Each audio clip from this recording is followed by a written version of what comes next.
আমাদের 8 নম্বরের যে সিনেমা, সেই গল্পের মূল চরিত্র ক্যাপ্টেন মিলার, যার প্রকৃত নাম ছিল ইসা। তারা একটি গ্রামে বসবাস করত, যেটা ছিল মূলত ব্রিটিশদের দখলে। এমনকি গ্রামের রাজাও ব্রিটিশদের কথায় উঠতেও বসতো।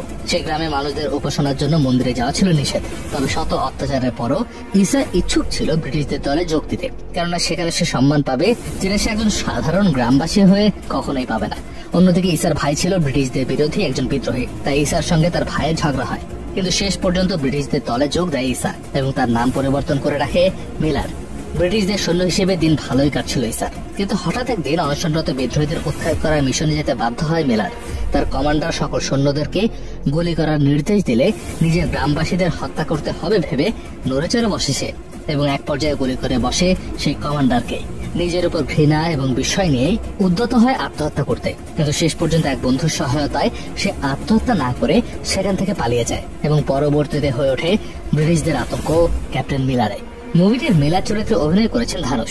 মুভিটি ডিরেক্ট করেছেন অরুণ মাথেশ্বরা এবং মিউজিক কম্পোজ করেছেন জি.ভি. প্রকাশ কুমার। 60 কোটি রুপি বাজেটে নির্মিত এই মুভিটি ইতিমধ্যেই বক্স অফিস থেকে প্রায় 105 কোটি রুপি কালেক্ট করে এবছরের অন্যতম ব্যবসায়ী সফল মুভি হিসেবে আত্মপ্রকাশ করেছে।